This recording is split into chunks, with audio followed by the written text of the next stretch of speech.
everyone. Thanks for joining Afikra Conversation Series. We're here with Justin Stearns today. I'm going to read a bio and then we're going to kick off this conversation. Justin Stearns received his BA in English and History from Dartmouth College in 1998 and his PhD in Near Eastern Studies from Princeton University in 2007. He's a professor of Arab Crossroads Studies at New York University Abu Dhabi. His research interests focus on the intersection of law, science, and theology in the pre-modern Muslim Middle East. His first book was a comparative intellectual history of Muslim and Christian understandings of contagion, especially in the context of the plague, entitled Infectious Ideas, Contagion in the Premodern Islamic and Christian Thought in the Western Mediterranean. His book on the social status of the natural sciences in early modern Morocco, entitled Revealed Sciences, the Natural Sciences in Islam in Early Modern Morocco, was published in 2021, and the first volume of his edition and translation of Al-Yusi's discourses appears with the Library of Arabic Literature in 2020.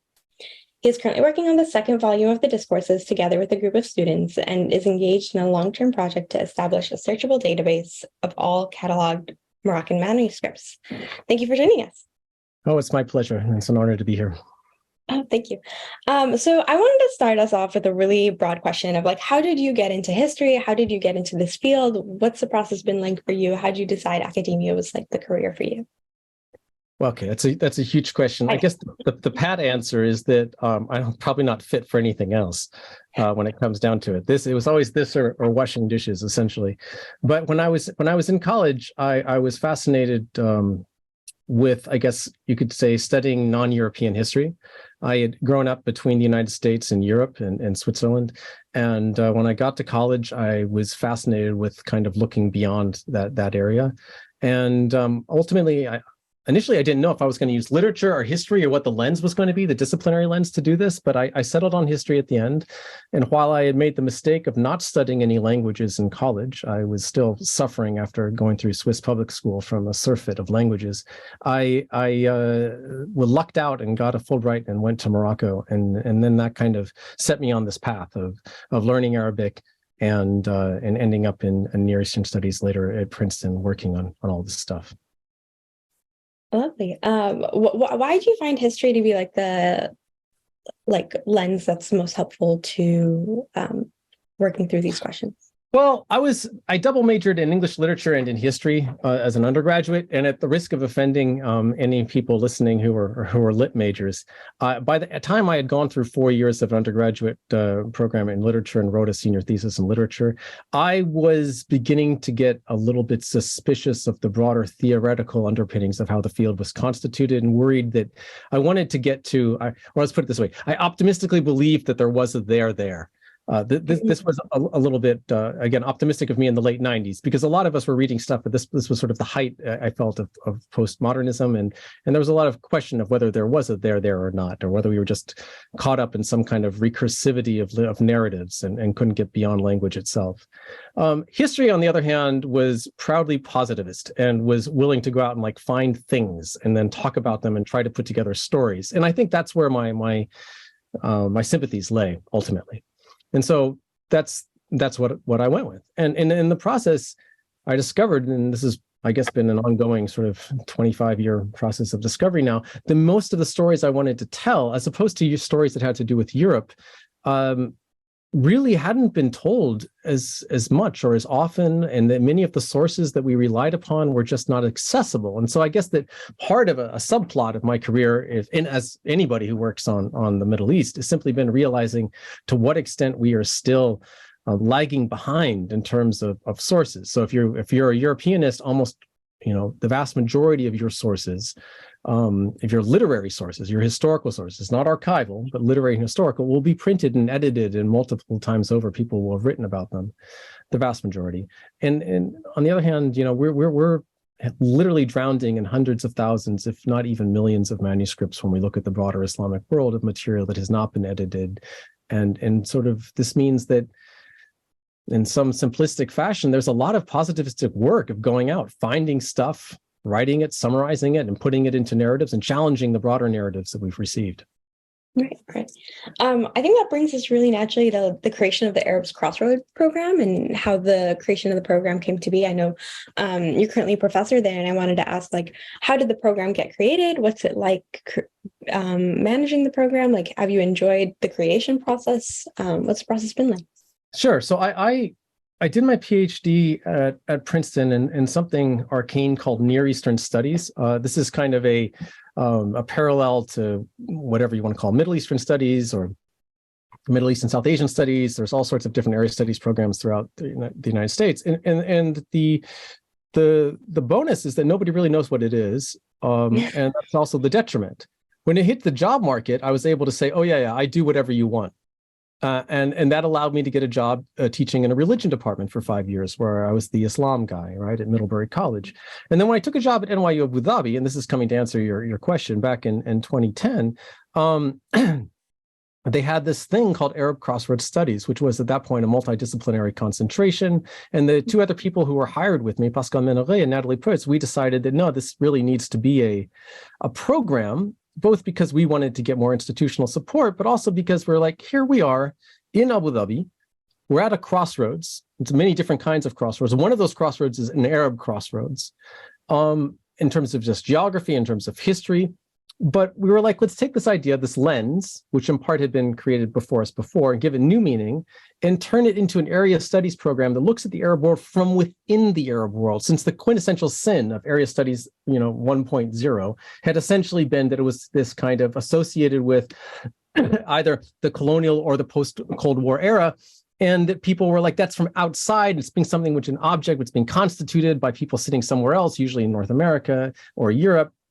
And so coming in here and helping create this university in Abu Dhabi, we're like, well, what does it look like when we do it from here? What does it look like when we ground that in language, when we have all of our majors study Arabic and, inshallah, get to the status of where they can actually use a little bit of Arabic in their own undergraduate work, which is a bar that when I was an undergraduate, very few of us ever would have dreamed of. And that's what we've been trying to do. And as such, doing it in Abu Dhabi with the kind of incredibly international student population. I mean, I see Tom is here on the call, and he didn't go through the Arab Crossroads program, but he is an NYUAD graduate. He's the kind of person who came out of that. It's just been amazing. So that process has been great. Now, as a humanities program, we're running into the same problems that humanities programs are, I believe, everywhere, which is to say that the economic bite is coming for us as well. So we do see that our students are increasingly demanding and like, but what can I do with this out there in the real world? How can I take this and turn this into something that gives me a career? And I think that those pressures have always been there, but they feel more present than they were 20 years ago or so when I was really getting started in this business. How does the program respond to these demands that students bring up? The best we can. The best we can. I mean, we tried to become more flexible. I tried to be extraordinarily convincing, which sometimes works better than not. It's not so much Arab Crossroads, it's the liberal arts and the humanities in general that's facing this problem. And so I see this, my colleagues in in history and literature and other fields are facing similar problems. So I'm not sure. I'll get back to you on that in a decade or so. We're trying to do things, but changes happen so slowly in the academy in terms of rewriting the curriculum, that I'm not sure. I'm a little bit pessimistic because the signs are not great at the moment for the humanities overall globally. Yeah, and especially in North America, where we see the shuttering of programs and departments and whatnot at different institutions. But I think that also at the same time, to have a kind of a contextually and linguistically grounded understanding of an area, specifically when you're in the Arab world. I still hold on to that because it strikes me as so self-evidently important that we should be able to persuade people to enter into that. Yeah, no, I mean, I feel like that's extremely powerful. That hasn't really been given a lot of a platform to really flourish as a discipline that's like, rooted contextually, but also geographically. Well, especially when right now, I have to say, I mean, many of the premier institutions in the region are facing new challenges, right? If you went back 10, 15 years, people might have said, well, AUC or AUB or Boazici, But these are institutions that now, because of the political contexts in those various countries, are facing greater challenges than they did a generation ago. And so there's a need for this. There's a need for a well-funded, well-supported engagement with the humanities in the region. And that's one of the things we're really trying to do. Yeah. Working through a little bit more about diving a little bit more into your research, I know that in one of your books, you know that you originally were interested in studying the bubonic plague in 14th and 18th century Muslim and Christian societies, but you realized that in order to situate the Black Death, you had to read, all these other scholarly traditions more fully, and kind of understand the true nature of the challenges they faced and what significance that attributed to the understanding of contagion. So I wanted to ask, how was that process of originally having a question and then having it unravel and, leading to a very different kind of project, but also what questions did that kind of unveil for you, and what's the process been of trying to figure out this completely different question? Well, I think that my graduate years, like those of many people who wander through a PhD program, were full of tremendous amounts of self-doubt, of just fear, of questioning. A process that only kind of I began to leave behind when I finally felt like, oh, wait, I think I might have something here. Let's see where this goes. And I mean, obviously, graduate school was also great in terms of friendships, traveling, everything else. I'm wondering, but you are messing around and trying to figure out, well, how can I say something meaningful and new? And in my particular case, I thought I had, in some ways, I remember sitting in a graduate seminar where my instructor, this was Bill Jordan at Princeton, teaching us a seminar on medieval European history, said, look, the population of Europe in 1300 and the population of Europe in 1600 was exactly the same. And I just kind of sat there and I was like, wait a second. Because what that meant was that there was a massive drop-off in the 14th century that then took people 2.5 centuries to recover, to get back up to. And so what does that do? Now, you take the Iberian Peninsula, you've got Muslims and Christians and Jews among them, all living next to each other, and they experience that demographic collapse at the same time. And then you're like, well, how do you make sense of that? Well, if you really want to understand how you make sense of that, you have to think about the different way you might think of as authoritative discourses that people had to draw upon. On the one hand, you have a medical discourse. You also have a theological discourse, like, how could this happen? How is this possible, right? I mean, this is something, luckily, that book has gained a lot more interest ever since COVID struck, because I think that the pandemic that we're living through makes it much easier to relate to people in the past who've had to live through pandemics. And when you think about the Black Death, which, COVID has killed millions of people, it's absolutely true. But the Black Death wiped out potentially 50% of the population. So it's an order of magnitude, multiple orders of magnitude more severe. And then if you want to explain that, if you really want to understand what significance that event was given by people, you need to do a long history to try to understand their entire worldview. Where are they coming from? And the interesting thing here is that Muslims and Christians, because I did not really focus or give the Jewish communities their due in that book, they really have a similar basic framework in certain ways. And the challenge I faced there was one of comparative history. So what is the same and what is different? And the same is they're Abrahamic communities. They believe in a creator God with whom they have a relationship. And that's very important, because then you have to figure out, well, why did this happen? How did this happen? What meaning do I give this event? They also shared a medical framework of Galenic or humoral medicine. And so they have that to draw upon as well. Same thing on both sides of the religious thing. But there were some differences.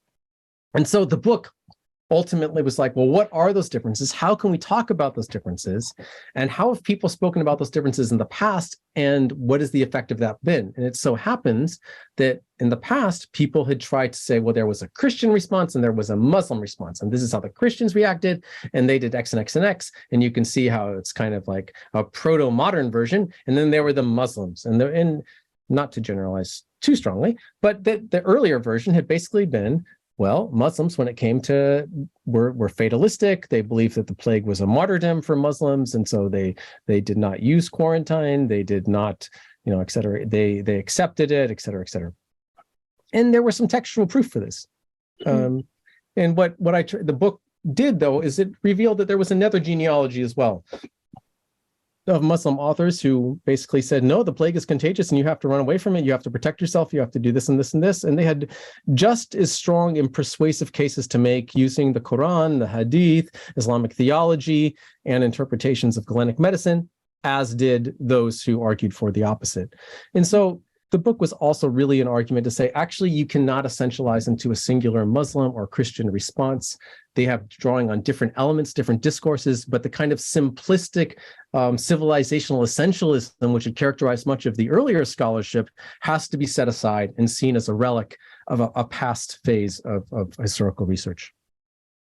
On that point, I wanted to clarify a bit. Why was the plague considered a martyrdom as opposed to just like another kind of? So one of the things that distinguishes the Muslim Islam from Christianity is that the early Muslim community, I'm talking about not really the prophet's own lifetime, but the lifetime of his companions immediately after his death, when the Muslim community expanded out of the Arabian Peninsula into what is today Syria, Lebanon, Palestine, and Egypt, and so forth. They encountered the plague. So from very early on, there are these collections. This crops up in that body of what we call prophetic tradition or hadith, of things that are attributed to the prophet and attributed to the prophet's companions. And so one of those traditions was that the prophet said that the plague is a mercy for my community. He also said that my community will die either through piercing or by the plague, bilta'an aw ta'un, right? I mean, in Arabic, there's a wordplay because it's the same root. And so there is this thing. And so you would get one part of the tradition is then that if you die of the plague, and another thing that happened is that the early Muslim expanding armies were engaging in a jihad fi sabilillah. They were fighting in the way of God. And if you die fighting in the way of God, you recorded martyrdom. Well, what happens if you go out to fight for God and then you happen to die of the plague?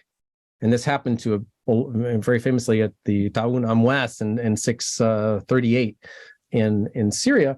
Well, then it's, you were also going to be granted martyrdom. And there are many traditions going back to Mu'adh bin Jabal and other people at the time period that basically promote this. So that's one main reason. Now you can say, well, okay, but how did later Muslim scholars? And so then one Muslim scholar in the 15th century, so this is in Cairo, Ibn Hajar al-Asqalani, he writes a very persuasive and long plague treatise, which kind of becomes a bestseller and influences people for 4 or 5 centuries after him, in which he argues at length for the plague resulting in martyrdom. And he draws on all of the hadith, and he does this also in his commentary on Bukhari's collection of hadith and so forth. So that's one reason. Strikingly, there are a whole bunch of other Muslim scholars who never mention that tradition, do not engage with it, do not see it as all meaningful, and don't bring it into their discussion of plague or contagion at all. Did this narrative of martyrdom, or like the prophetic hadith of Al-Hasan, did that translate to COVID, or was that not revisited as a? So one of the things I found fascinating was to look at how, because after COVID hit, we have Adnan Zulfikar actually put together a fatwa database of all the different fatwas that were put out for the whole Muslim world regarding COVID. And what's really striking is that there's a whole body of hadith that do not get cited, that are not brought in, right, into these. So if you go to Al-Azhar, or if you go to the UAE's official fatwa and whatnot, there are certain certain hadith which are brought into the discussion, which also more or less dovetail with contemporary biomedical understandings of COVID and of sort of the transmissibility of disease and contagion. And there are others that are not. So omission, or, and if you go a little bit below that, you'll also find ways that people, it's not that it's I don't mean to be implying here in any way that it is duplicitous or that it's cynical or that it is not genuine. I'm simply saying that I think that for the public, they wanted to give a very clear and straightforward message. And if you go below that into deeper things that aren't perhaps targeted towards a broader public understanding, then you can find a broader explanation of why they don't feel that those other hadith are relevant or valid in this case. kind of panning back out to this macro question of intellectual histories. In one of your books, you quote this relay race narrative in which the Muslims receive the baton of science from the Greeks and then pass it on to the Europeans. What alternative paradigm would you propose, and what do you find to be problematic or hurtful about this other paradigm? Sure. Let's start with the second, and then I'll circle back around to the beginning of that. So, if what is the relay race narrative? So let's go back. My first book really looked at the way in which Muslims and Christians responded in Iberia and in North Africa to the notion of plague and contagion, right? And underlying this, they had a similar understanding of disease through the Galenic medicine and so forth. But underlying that, there's also a history of science which in its traditional form, a form that if you were fortunate enough to study it in high school, went something like this. The Greeks had philosophy. Muslims were able to translate Greek philosophy into Arabic in the 9th century. And then ultimately, Europeans were able to translate the Greek philosophers from roughly the 11th to the 13th centuries into Latin. And then after that came the Renaissance, and then the Enlightenment, and then the scientific revolution.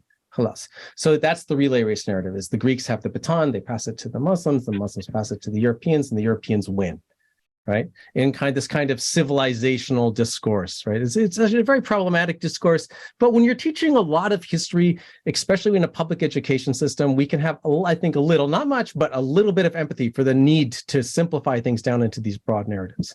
So what does this relay race narrative do? It first suggests that nothing happened in the Muslim world other than they held on to the philosophy and they passed it on. There was no development or resynthesizing or adding or anything else, right? And we now know that by far that's simply not the case. There was a great deal of that. In the case of Galen was entirely rethought and reframed within the work of Avicenna or Ibn Sina and others. And then when that was received in Europe, they were receiving not Galen, but they were receiving a wholly restructured, comment upon, amended understanding of what Galenic medicine was, etc., for one example.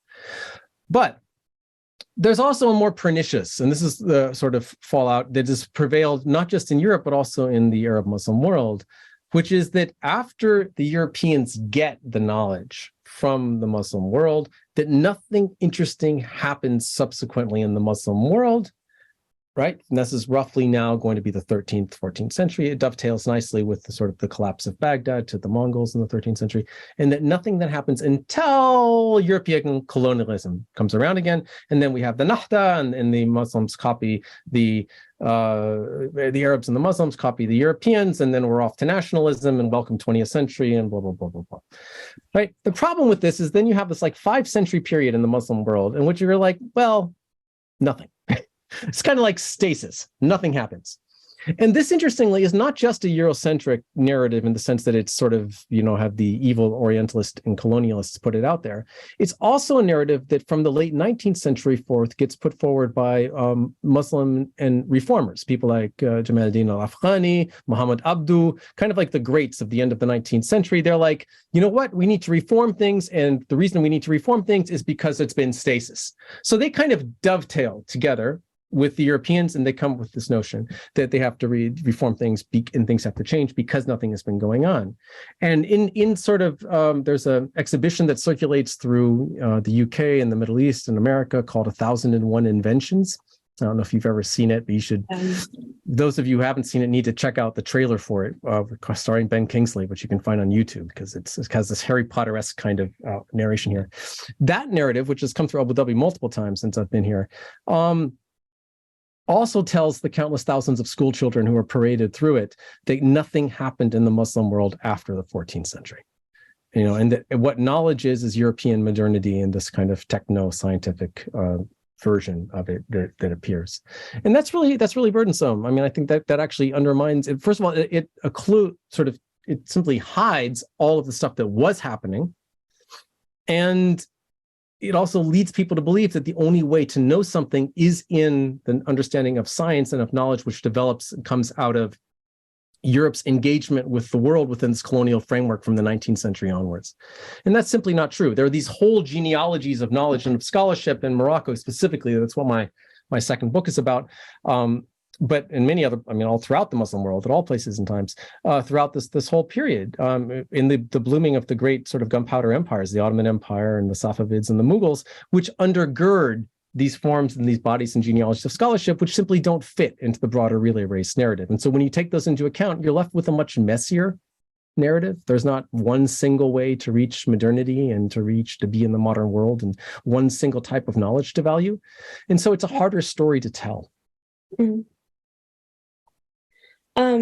Kind of dovetailing on that, can you maybe ground us a bit into what's going on at the time that the particular time period that you're studying? Like, what were people generally thinking? I know you were talking about the humoral medicine and how like there was that like commonality between Christian and Muslim scholars, but like what both in a political sense, like, oh, the Muslims just conquered X place, and also in an intellectual sense of like, oh, this kind of book just came out, or this kind of idea was just becoming important, or like the Hadith was starting to be used in this way, or, you know, these different schools were starting to form. So yeah, I'm going to do my real best to kind of get my head around that. There's a lot there. So let's just go back and think about the basics. The basics here are that there are a couple of ways in which people in the past looked at the world differently, some of which these things are not so different, continue until today. Let's start with the things that are pretty straightforward, that people of faith, people of belief still believe in, right? That is to say that sickness comes from God in one way or another. There is the question of why do we suffer? This is sometimes referred to as theodicy, and that's something that anybody who has experienced epidemic disease, especially those who have lost those who are close and loved by them, have to wrestle with. Why did this happen? And that's something we find in both the Muslim and in the Christian traditions. But we also find in those traditions an understanding that disease can function to draw us closer to God. Disease can function to be something by which we remember that our stay in this world is brief, is temporal, and that we can focus on what is true and eternal, and that is God. Right? And this is something that both Christians and Muslims use, and they can use to see disease as a test, which nonetheless helps focus our spiritual energy, right? So that's part of it. That remains until today, because that basic orientation of us as a person of faith in relationship to a monotheistic creator is still found within the Abrahamic faiths, right? What has changed and what makes it hard for us to go back and to look at the world as people, Muslims and Christians, did in the 14th or even the 18th century has to do with how we understand disease and health, right? Within a humoral framework, you know, Aristotle, I explained this to my students through the Nickelodeon series Avatar. But basically, so the world is created out of four elements, right? You have air, water, fire, and earth, right? This is Aristotelian in its basic form. It's also shared in other systems, but the Christians and the Muslims we're talking about were interested in the Aristotelian Hellenistic legacy. When it comes to the body, that means we have four humors. The humors are composed of different combinations of these four elements, but they come down to blood, black bile, yellow bile, and phlegm. And each person has a different composition of those things internally. Health is the right balance, but everybody's balance is different. And so this is why it becomes quite complicated, is that in order to understand what somebody's health is, you have to first ascertain what are they phlegmatic, are they sanguine, are they choleric, or whatever, and then try to bring them back to that. And when you look at epidemic disease, what's happened is that all of these people who have different humoral compositions, they're being affected at the same time. And that only generally makes sense if they're being exposed to a common trigger. And for most people, that was bad air. Something is in the air, right? And the bad air can be localized. It can be combined with contagion, so that you can get bad air for example, hanging out with the clothes of somebody who died of the plague. There could be it in the air, of what happened there. Or it can be just more generally that the whole region is considered to be to suffer from bad air, right? So that this idea of thinking about health in that fashion is very different than, I mean, I'm assuming you wash your hands after you go to the bathroom or before you eat. That's a pretty new notion, and it's based on your belief in something invisible. You have been taught since you were young, I'm assuming everybody on the call has, that there are these invisible things that are on their hands. and you believe this, although you've never looked in a microscope, I dare you, I doubt you ever have, to see if they're actually there. You put soap on your hands and you go and wash them, and you believe that this will help you. And recently, since COVID, you've been told to do this a lot. And that framework is a 19th century framework, right?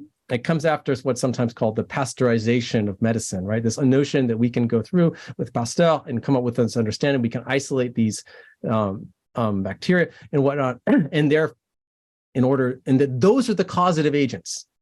And so it was only at the end of the 19th century, after what we sometimes refer to as the third plague pandemic that breaks out in Hong Kong in 1896, that Yersin, this doctor there, is able to say, well, actually, I've now found that the way in which people are getting bubonic plague has to do with fleas that are jumping from one person to another and passing on the plague. The people are not infecting each other. It's very important to realize that plague is actually not contagious in its bubonic form, which is the most widely spread one. It is in its pneumonic form. If you cough up blood, that could infect someone else. But normally what's happening is that a flea, which is on my body, say if I'm infected, jumps over onto your body and then bites you, and you're infected by the flea, not by me. Right? That's what we think for the most part. We have questions, but that's what we think happened also in the 14th century, and that it spread in that fashion. That's an entirely different framework than all of that humoral business in the air and the bad air and the whatnot. And that's the hard part, to get the people to look back to those previous elements and to understand how you would look at the world, how you would look at health, and then how you would take that understanding and juxtapose that with your belief in God and make sense of all of this at the same time, and to understand, well, what is the actual significance? What is the meaning of this? And how am I supposed to respond? What's my duty to other people? This is a question we have with COVID as well. What is your responsibility? You know, I mean, if you have a kid who gets COVID at home, I mean, in this case, it's relatively straightforward. You put on a mask and you bring them food and water. But imagine it's plague. One can easily come up with scenarios where parents might abandon their children, or where children or doctors would abandon their communities because they would be so terrified. Right. So, but that's a theological question. Obviously, from an ethical point of view, you should not be doing that. You should be taking care of your fellow believer, your fellow human. Yeah. Yeah. Sickness is complicated and it's hard. And it teaches us about society. And that's one of the things that I find fascinating. And we've seen this with COVID. What do we learn about society? We learned that society as a whole does not really worry too much about people who suffer from health deficiencies, right? It's done now. We've gotten vaccinated.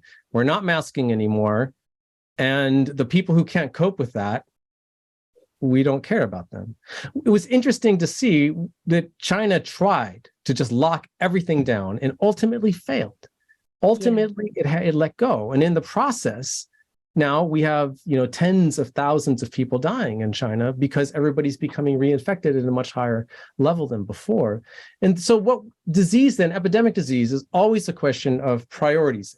The economy and health, the individual, the collective, how does one manage that? And so it's like a Rorschach test for where you are. And none of us have done terribly well if that Rorschach test was COVID. I mean, none of the societies around the world that I'm aware of have done terribly well.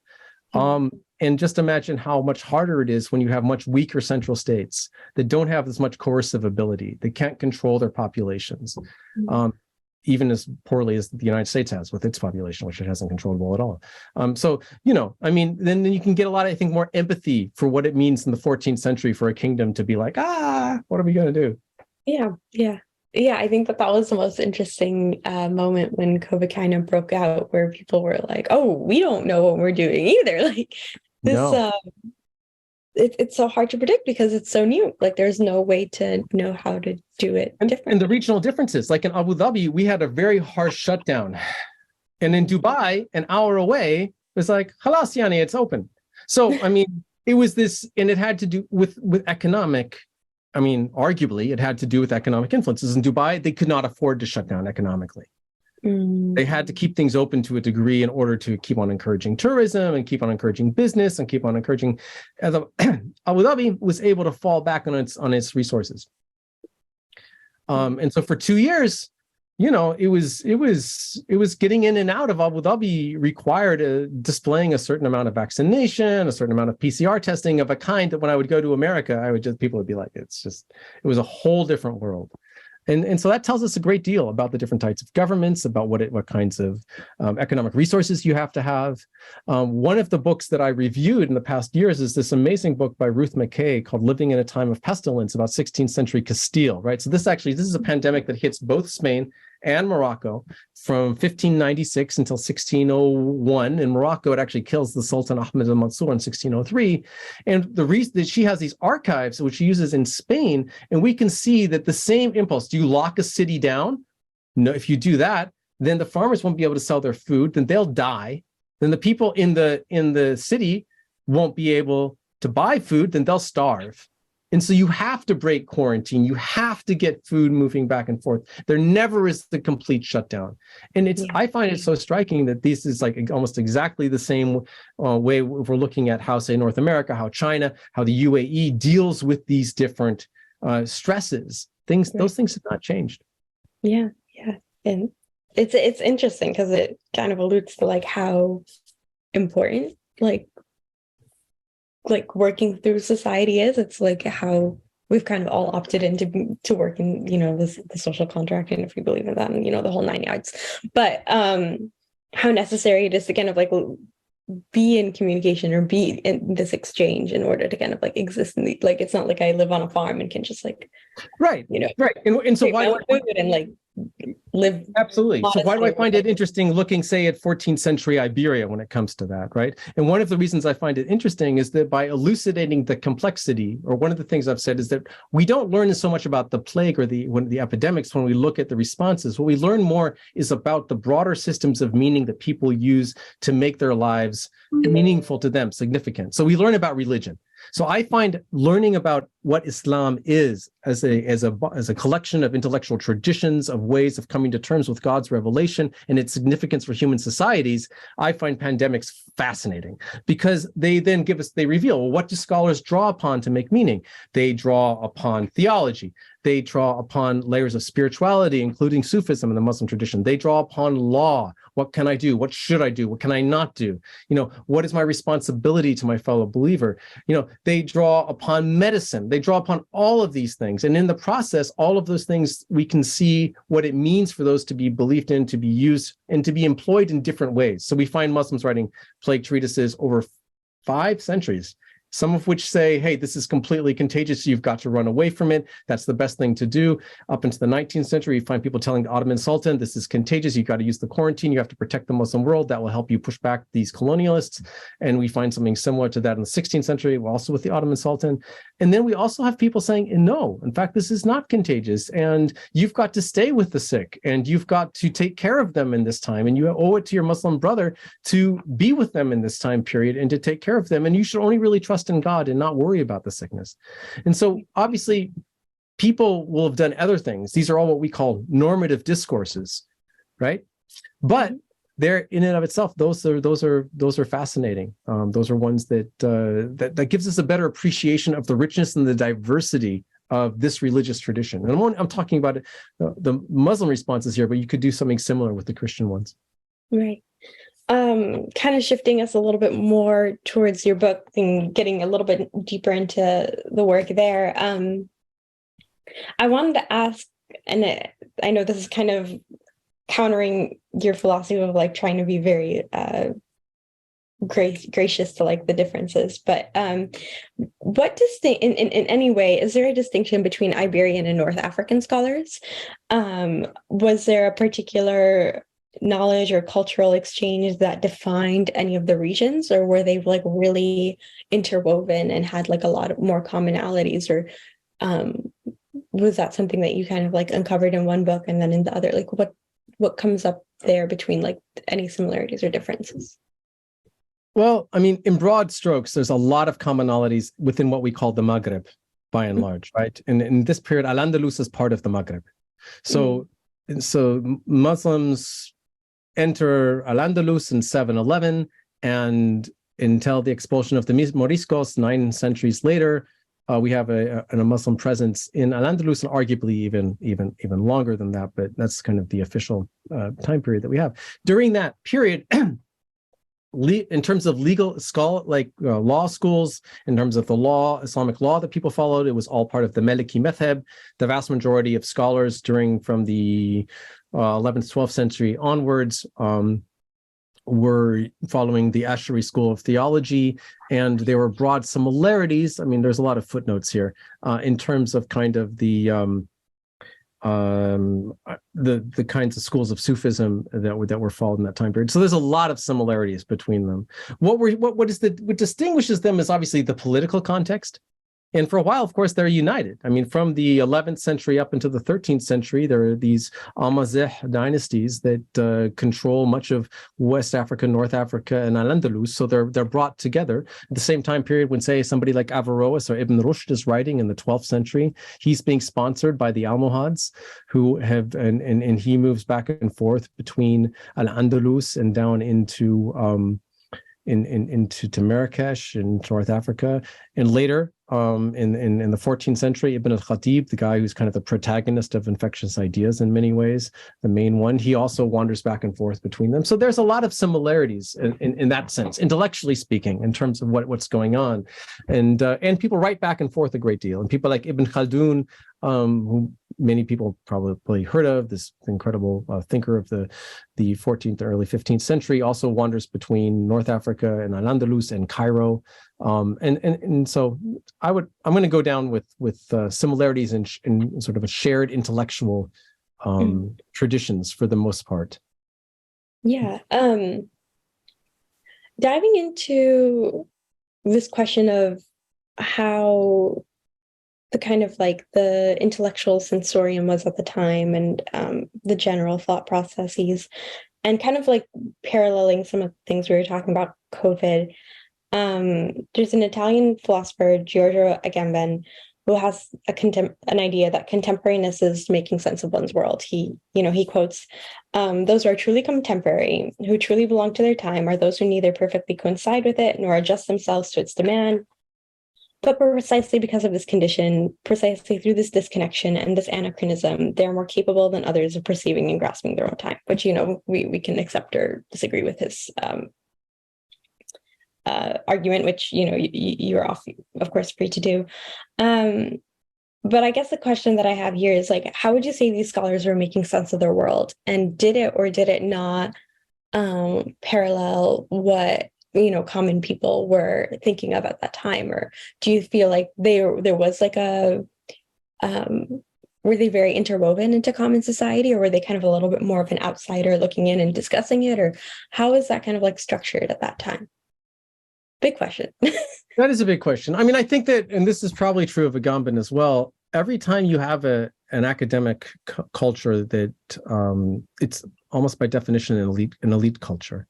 It's a culture that may want to speak. I mean, we in the academy often talk about the value of doing quote unquote public scholarship or public outreach, or like trying to get our ideas out there. One could argue that this conversation is part of that process of trying to get the ideas outside of the academy. But at the end of the day, we retreat into a patronage system, which is predicated upon us having these jobs and so forth, that is very much an elite culture. And that is true as well of the ulama of the 14th century in Granada and in Fez and North Africa. That said, they very much felt that they knew what was right for the Muslim community and that they had a duty to tell them. That's one of the beautiful things about the genre of fatwa or fatawa in the Muslim world, is that here are opinions that people feel are important, that they need to pass on to others, right? So while our written sources and what we have left are, again, normative, or these kinds of, by and large, elite, because we're talking about mostly, at this point in time, urban men who are writing for an audience of urban men, they are hoping that there's going to be kind of a trickle-down effect of the morality and the views that they have for the broader Muslim population, and they can get that out there as much as possible. So they, of course, on a daily basis are engaging with the world around them, the social world around them, much as we do ourselves. But they, in these treatises and things that they write about plague, they don't talk too much about that unless it's to have anecdotes about how they would, say, go to an old clothes market and witness how people would buy things and then fall sick, or how they would walk through the streets of Cairo and see people die in a house or whatnot. I mean, those are little glimpses that we get. So I hope that goes some way towards. So we struggle. We are imprisoned by the limitations of our sources, right? Yeah. We want to get beyond them, but we're not able to, for the most part. And so we read between the lines as best we can. Yeah. I'm going to move us into two last questions before our Q&A. I know that Al-Yusi is a scholar that's really near and dear to you, and I wanted to ask, like, what initially drew you to him? What makes you like really fascinated with his work? You're working on translating his works, like what's so that's even a different question of like how is translation as a process? Do you enjoy it, and how does it relate to like your historical practice? But let's start there. Like, what draws you to Al-Yusi? What makes him like such a fascinating figure to you? So at the end of towards the end of researching and writing the first book, I was trying to do a sort of a longue durée history of responses to Contagion, and I found this passage in a book by Al-Yusi. This is the book I ultimately ended up translating, in which he talked. Al-Yusi is a 17th century Amazigh scholar from the Middle Atlas in Morocco. So several centuries later than the Black Death of the 14th century and the plague that I discussed in my first book. But he was still wrestling with this, and he was like, "Look, Contagion. There's nothing. This is part of God's wisdom." And he had this very forthright understanding and unabashedly sort of was ready to depart from earlier views in order to put forth his own ideas. And I was like, oh, this guy's really interesting. And so when I finished the first book, I then said, well, what's actually going on in the 17th century? And that was a 10-year process of figuring out what was happening, what was Al-Yusi's context, what was going on around him. And so if my first book wrestled with the question of what master narratives about the relationship between Muslims and Christianity and rationality and science and medicine do we come up with when we compare Muslims and Christians' response to the Black Death in 14th century Iberia?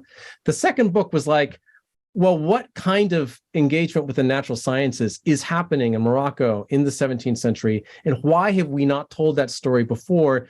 Because of what master narratives we had about what's important in the history of science, right? So a related but distinct question, a broader question in some ways. And Al-Yusi was at the heart of that. And about this time, and we were talking earlier about your interview with Shaukat Turawa.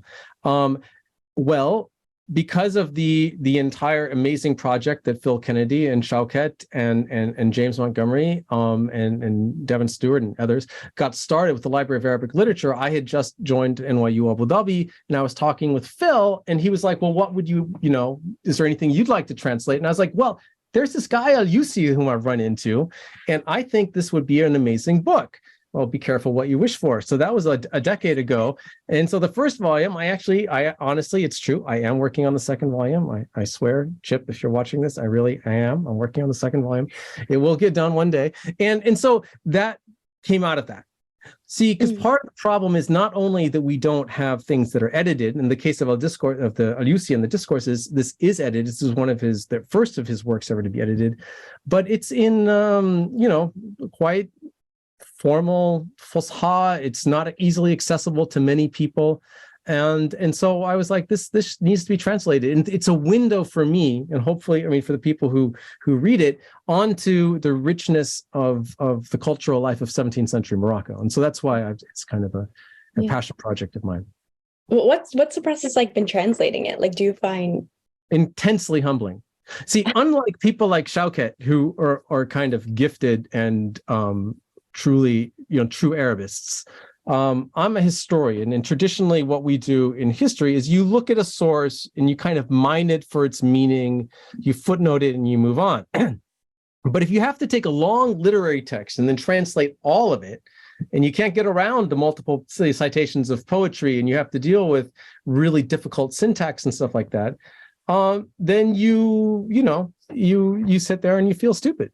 So, and then you go and you find a friend and you're like, I really don't understand this. Can you please help me? And they're like, yes, this is how you might have wanted to do this. And so you'll learn. It's an ongoing process. So I'm not sure I'll ever do another project like this. It's taken me a long time to do this. It's a substantial text too, right? It's hundreds of pages, but in any case, it's it's been a joy as well.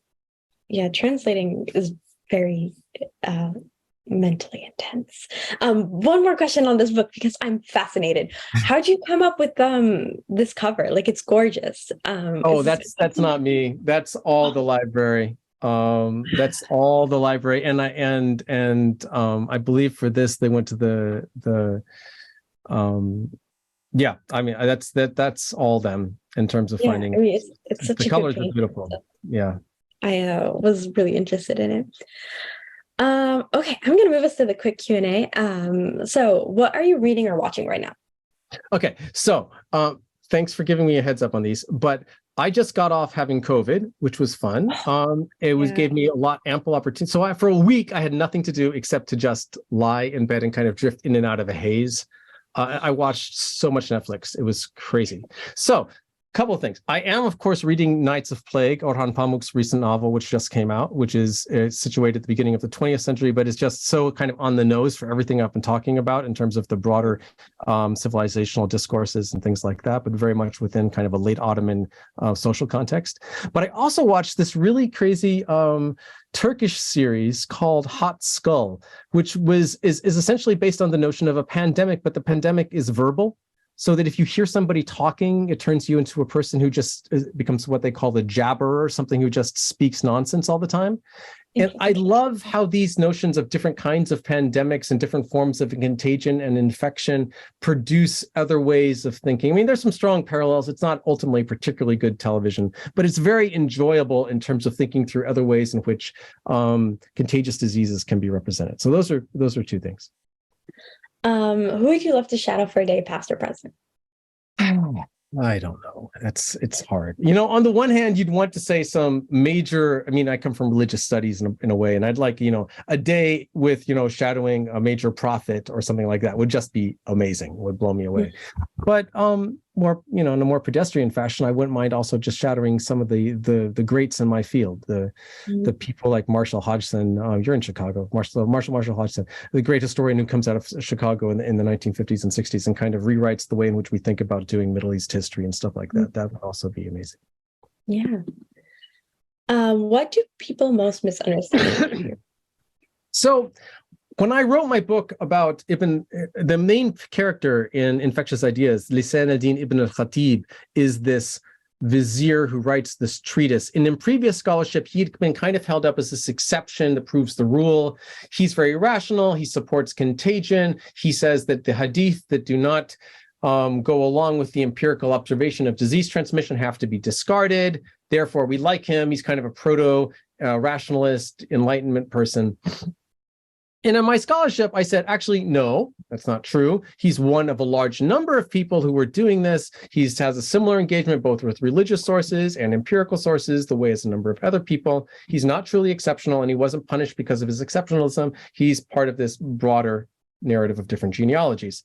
Some people have taken from that I am like totally unhappy with this guy, Lisan ad-Din ibn al-Khatib, and I don't think that he's as rational or as cool as he was made out to be. And I don't think that's true. I just think that he needs to be appreciated as part of a broader genealogical movement and not as a fully exceptional figure. So that's the thing that, insofar as people read my work enough to misunderstand it, that is probably the element. Yeah. Whose work do you admire and are inspired by? So many people, right? I mean, the adage of us all being, dwarves on the shoulders of giants. So again, I'm gonna go back to both, on the one hand, Marshall Hodgson, whose introduction to the venture of Islam. He wrote this thing 70 years ago, the introduction, and it's probably one of the most profound engagements with what it means to write Middle East history that has been written. And it's also ahead of its time in terms of thinking about global history, in terms of thinking about world history, in terms of thinking about how to get out of Eurocentrism, which is something that we're all constantly struggling with. So I'm going to stick with Marshall Hodgson as a symbol for the many, many, many, many people whom I am grateful to. Great. For the Q&A, I know, Osman, you had a few questions. Would you like me to read them, or would you like to read them? Yeah, I'm looking at his questions. Let me see. So the first of Uthman's question is that the the outbreak of epidemic disease in pre-modern times could be seen as divine retribution for poor governance, political misrule, or social ills. It could be. I don't actually find that very often in the materials that that I look at.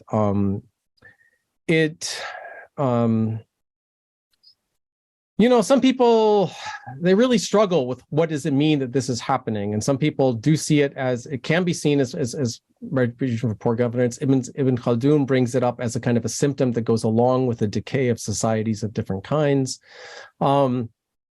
But it's also, it also strikes the opponents of different different Muslim bodies politic. So let me go forward then to your next question. Do historians from different specializations read each other's works? It used to be the case that someone working on the history of climate would not read someone working on the history of disease. Where are we today? I would like to say that we are now all enlightened and that we all read everything, but in truth, we probably don't do that as much as we should. But, and all kudos to COVID for this. I do think that the history of health and the history of disease in the Middle East, especially, has in the past 10 to 15 years, and a lot of this has to do now with paleogenetics and with the effort to write new narratives based on the availability of new types of information, has really brought the history of health and disease to the forefront in the pre-modern period as well in the modern period, in a way that it wasn't before. And so environmental history, history of health, we're in a new age, a new golden age, hopefully. So, yes. I did, because I don't want to interrupt the questions. Okay. Thank you. Okay. So please follow Justin on Twitter. His handle is here. And then in the chat, we put the survey for today's conversation. So if you could just take a few seconds and fill it out, that would be lovely. Thank you, everyone, for coming. Be sure to follow us on social media, listen to our other podcasts. They're all on Spotify, YouTube, Apple Podcasts, the full gambit. And this will also be uploaded there soon. Thank you so much, Justin, for joining us today. Thank you, Aya. This was a real pleasure.